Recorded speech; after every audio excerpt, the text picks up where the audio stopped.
Yang ketiga, kata Imam Al-Ghazali, jangan pernah kamu bertoleransi dengan kezaliman. Jangan pernah berkompromi dengan kezaliman. Orang-orang yang zalim, jangan sampai kamu bernegosiasi, berkolaborasi. Itu istilahnya ya. Apa artinya kolaborasi? Itu bekerja sama. Jangan dengan kezaliman. Sesungguhnya kezaliman itu akan berbalik kepada dirinya sendiri. Orang agama Hindu menyebutnya hukum karma. Orang Kristen menyebutnya hukum tabur tuai. Apa yang ditabur, itu yang dituai. Orang Islam masih menyebutnya jaza, pembalasan. Walaupun sebesar zarah, kita akan menerima balasannya, kebaikan. Atau sebesar zarah kezaliman, kita akan menerimanya juga. Masya Allah. Nah, yang keempat, jauhi sifat sombong. Nah, kalau kita sombong, musuh kita bukan saja manusia, kita bermusuhan dengan Allah Subhanahu wa ta'ala. Karena itu janganlah bersifat sombong. Ini yang selalu dinasihatkan oleh Luqmanul Hakim. Ya bunayya la tusyrik billah inna syirka la zulmun azim.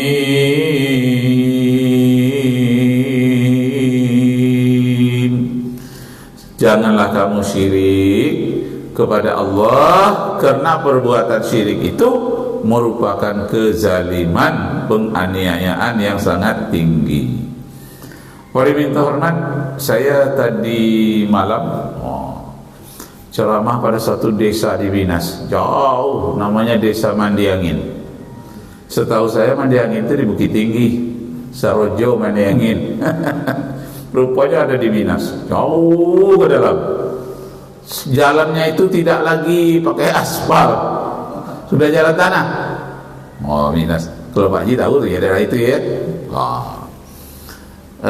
Sawit penghasilannya di sana, orang dari Jawa Timur. Jadi katanya ada banyak Ustaz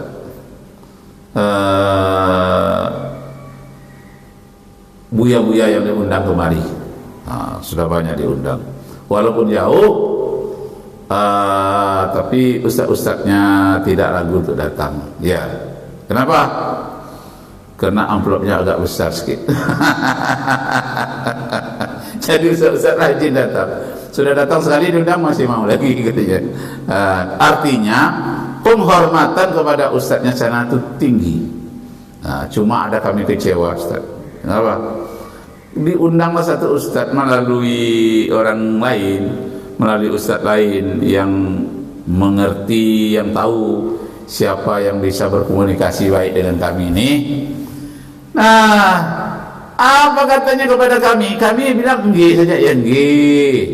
Gemari palu cinami toto tentrem karto keraharjo ijo royo-royo kang sarutin andur murah kang sarutin aku nggih. Ya, banyak lagi apa ngerti itu tidak, yang dia selalu bilang nggih. Kecewa kami Ustaz. Kenapa? Dilarangnya kami baca selawat katanya.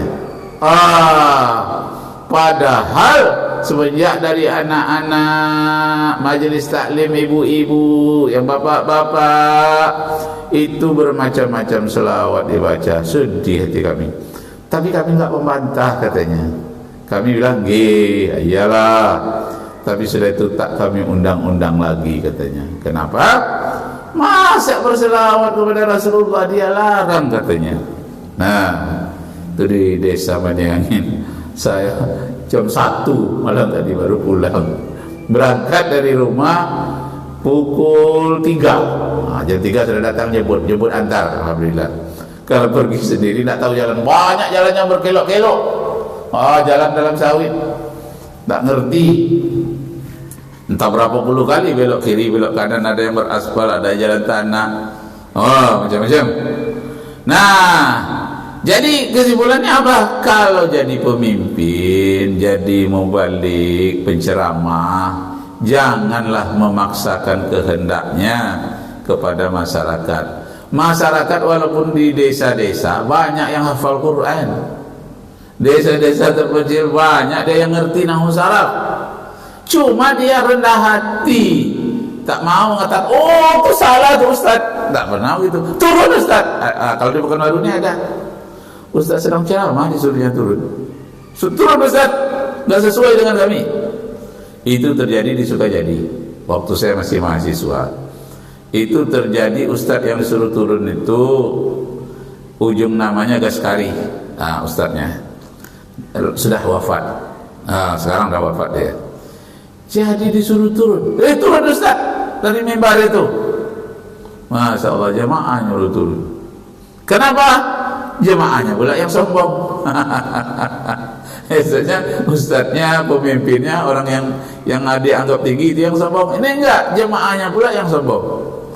Ditanyalah kepada dia, turun ustadz itu, lalu pulang. Ditanyalah kepada orang itu, kenapa kamu tadi memaksa bapak? Kenapa bapak tadi memaksa ustadz itu harus turun? Iyalah, ceramahnya galak-galak Ustaz. Bikin orang ketawa. Tak boleh itu bikin ketawa dalam masjid. Barangkali itu dia lupa ada hadis Nabi menyatakan at-tabassamu li akhika sadaqah. Kamu membuat orang tertawa, tersenyum kepada saudaramu itu sedekah bagimu. Asal jangan tertawa seperti orang jahiliyah ngakak-ngakak. Kalau tertawa sedikit biasalah. Rasulullah juga bersama dengan sahabat ada tertawa sekedarnya, yang banyak tersenyum, at-tabassum. Nah, ini yang sangat penting sekali. Dan orang di sana itu sawitnya banyak dan sudah lama rajin bersedekah. Rajin bayar zakatnya kuat. Wah, lalu saya pulang malam tadi salaman, makasih Pak Yai katanya. Saya enggak kiai kok, saya Ustaz biasa saja. Ya, kami katanya terhadap para ulama itu menurut tradisi Jawa dipanggil Pak Kiai, jadi Yai. Makasih Pak Yai katanya. Lalu saya tanya dengan supirnya, siapa tadi itu? Udah terima kasih. Itu orang yang paling kaya di sini Pak katanya. Ini biaya kita ini yang hari ini maulid ini katanya. Dia yang membiayai semua. Oh, masya Allah. Pakaiannya lusuh-lusuh saja. Nggak ada dia pakai pakaian yang menunjukkan dia itu orang kaya. Enggak. Tapi zakatnya banyak, infaknya banyak. Masya Allah. Dan anak-anaknya hafal Al-Quran, cucunya. Kalau dia menyekolahkan anaknya bukan di Pekanbaru, bukan di Riau, langsung ke Gonto di Jawa Timur, Ponorogo, Wong Ponorogo katanya. Nah, jadi minta hormat, kita harus dalam Islam ini menunjukkan rendah hati dan selalu tersenyum dengan saudara-saudara kita. Nah, itulah pesan Imam Al-Ghazali. Jangan pernah kompromi dengan kezaliman. Yang keempat, jauhi sifat sombong, karena kamu bukan saja bermusuhan dengan manusia, tapi juga bermusuhan dengan Allah Subhanahu wa ta'ala. Yang kelima, berpihaklah kepada rakyat lemah. Jadi siapa rakyat yang paling lemah, berpihaklah kepada dia. Nah, itu ada kaidahnya, kaidah usul fikih yang berkaitan dengan pemerintahan, dengan syiasat, dengan politik. Yang menyatakan bahwa kebijakan seorang pemimpin itu berorientasi kepada masyarakat yang paling lemah. Di Indonesia ini sekarang sudah ada anak di desa-desa yang mati karena cacing, Bapak Ibu. Dibawa ke rumah sakit, tidak tertolong lagi, diperiksa, rupanya cacing sudah bersarang di tubuhnya. Kenapa? ada anak-anak yang mati akibat cacing itu. Yang pertama, lingkungannya tidak bersih. Artinya bagian kesehatan di desa itu tidak bekerja dengan baik. Yang kedua, makanannya itu makanan yang merangsang, yang disukai oleh cacing. Tentulah penuh sampai nggak bisa bergerak lagi, perutnya nggak bisa bekerja lagi, penuh cacing di mana-mana. Cacing itu ada cacing otak, ada cacing hati, ada cacing gelang-gelang, ada cacing kerimi, ada cacing pita. Kalau cacing pita itu berasal dari makanan yang dimasak setengah masak. Daging sapi itu ada cacing pitanya. Kalau tak boleh dia setengah masak, harus benar-benar masak supaya cacing pitanya mati. Cuma cacing pita sapi tak berbahaya, tak seberapa berbahayanya, warnanya kekuning-kuningan. Yang berbahaya itu cacing pita dari babi. Cacing pita dari babi itu warnanya hitam, kehitam-hitaman. Yang berbahaya itu cacing otak dan cacing pita dari babi. Mungkin di desa-desa di mana banyak babi buang kotoran di mana-mana, atau ada yang memakan babi yang memasaknya mungkin tidak sempurna, mudah terkena bermacam-macam penyakit, terutama cacing. Apa makanan yang paling disenangi oleh cacing? Yang pertama, yang berkaitan dengan yang mengandung ampas-ampas, kacang tanah, mengandung ampasnya itu, serat-seratnya itu paling disenangi oleh cacing. Kemudian kelapa, yang ada kelapa di dalamnya, umpamanya lapek bugi, itu kan ampas kelapa di dalam, itu merangsang cacing krimi. Tapi kalau menjadi budaya di mana-mana, pergi saya ke Danau Bingkuang, lapek bugi, apa isinya di dalam katanya? Kelapa, parutan kelapa, Pak. Enggak ada kan di dalamnya itu sarikaya, saya kata. Enggak ada kan di dalamnya itu kacang hijau atau halnya? Enggak, ini cuma ada, jadi saya beli. Tak pandai bervariasi, semuanya kelapa semua, itu merangsang cacing krimi. Tapi kalau sekali-sekali itu justru membawa kesehatan. Cobalah ayam dikasih itu bekas parutan kelapa itu, kira-kira besok pagi dilihat, ambil tuh di matanya itu banyak cacing putih itu, dilihat itu. Kenapa? Karena merangsang pertumbuhan berbagai cacing. Jadi daging yang setengah mentah merangsang cacing, itu parutan kelapa merangsang cacing, kacang tujin atau kacang apa itu ya, kacang tanah, itu merangsang banyaknya cacing. Tuh. Yang kedua, merangsang cacing itu kalau di berjalan kita tidak pakai sendal. Itu bibit-bibit cacing di tanah itu hinggap di kaki, terasa gatal, kita garuk-garuk dia masuk di kuku. Nanti cucinya nggak bersih, makan kita melalui tangan kita, masuk pula lah bibit cacing melalui tangan, masuk di telapak kaki kita garuk-garuk, dia makin masuk ke dalam, mengikuti aliran darah sampai dia ke paru-paru. Karena kita terbatuk sedikit, itu dia terjadi siklus kehidupan cacing. Jadi keluar sebentar, dia masuk lagi. Cacing ini bisa menyebabkan orang di desa-desa banyak mati. Yang ketiga, cacing itu banyak merusak manusia melalui air minum. Air minum yang tidak dimasak, apalagi yang langsung minum ke sungai, nampaknya bersih. Padahal itu telur cacing itu berjuta-juta terlewat di sungai itu. Tidak kita masak, akhirnya lengket di paru-paru kita, cacing lagi yang banyak. Jadi Bapak Ibu kaum muslimin yang berbahagia, makanya dalam Islam ketika orang itu masuk Islam, pertama diajarkan bab dalam kajian Islam itu bab thaharah, bab kebersihan. Itu makanya dicuci kaki itu, sampaikan telapak tangan kita ke telapak kaki waktu beruduk. supaya cacing-cacing tadi tak masuk ke dalam tubuh kita melalui ujung kaki, celah-celah kaki. Maka celah-celahnya itu harus dibersihkan melalui jari kita.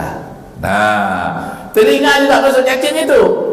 Debu-debu itu tak semuanya debu. Ada telur cacing yang kecil-kecil yang ringan, dia terbang bersama dengan debu, hinggap di telinga kita, gatal-gatal pula lah telinga. Makanya kita berwudu dicuci telinga, jangan gini-gini saja, tapi betul-betul dikorek dan dibersihkan. Hidung juga, sebelum kita berwudu bersihkanlah hidung, berkumur-kumur, nah, dibuang. Kenapa? Melalui hidung masuk juga telur cacing itu lewat debu yang terhirup dengan kita, udara terbang di mana-mana. Di udara itu banyak benih. Di udara ada benih penyakit, ada pula benih yang lain-lain. Nah, karena itu kita harus bersih. Bersih lahir, bersih batin. Kemudian WC, di WC sebersih-bersihnya WC, kita harus memakai sendal dalam WC. Kita lewat, berasianya tidak pakai WC, tidak pakai sendal.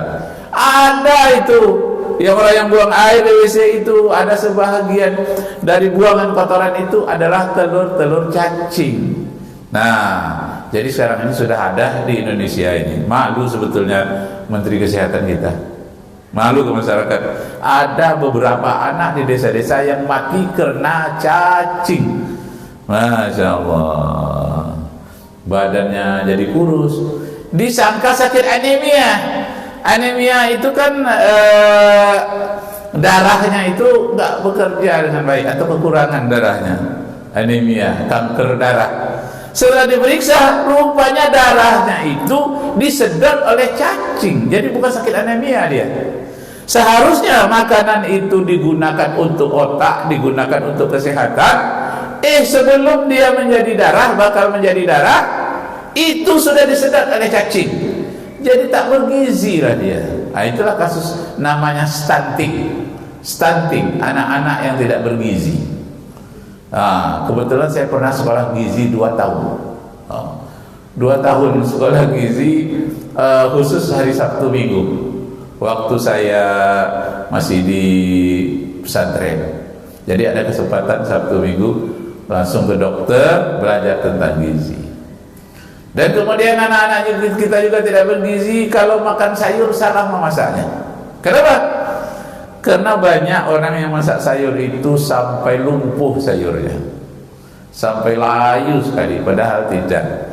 Kalau dah terlalu masaknya itu terlalu lama, sayur itu gizinya menjadi terlepas dari serat-serat yang ada di sayur itu. Jadi tak boleh terlalu hancur sayurnya. Kalau masak sayur yang bergizi, tidak boleh terlalu hancur. Begitu juga masak nasi. Memasak nasi itu tak boleh itu terlalu terkuras dalam membersihkan itu. Bersihkan berkali-kali, bersihkan berkali-kali, sehingga zat-zat yang ada untuk kesehatan di beras itu sudah tidak ada lagi, terlalu dibersihkan berkali-kali. Nah, ini menyebabkan kurang gizi. Jadi sudahlah kurang gizi, gizi yang ada diambil mulai oleh cacing. Lalu anak tadi jadi mengantuk belajar di sekolah. Kata guru kadang, kenapa lah kamu jadi begini? Berkali-kali diterangkan 1 tambah 1, lupa. Dinyanyikan 1 tambah 1 sama dengan 2, 2 ditambah 2 sama dengan 4. Ngantuk dia. Kenapa? Karena zat yang seharusnya digunakan oleh otaknya sudah dicuri oleh cacing. Maka anak-anak kita, cucu kita wajib diberi obat cacing sekali dalam 3 bulan supaya bersih perutnya dari pengaruh cacing. Kalau yang sudah tua-tua kayak kita ini harus sekali 6 bulan makan obat cacing, paling kurang sekali setahun. Guru-guru, saya kan penatar guru-guru, Pergi ke desa-desa saya tanya, Pak Ibu Guru, iya, berapa kali dalam setahun Bapak Ibu makan obat cacing? Lah 20 tahun Ustaz tak pernah makan obat cacing. Dah jadi ular naga itu. Cacing di dalam perut. Udah tua-tua dia. Kenapa?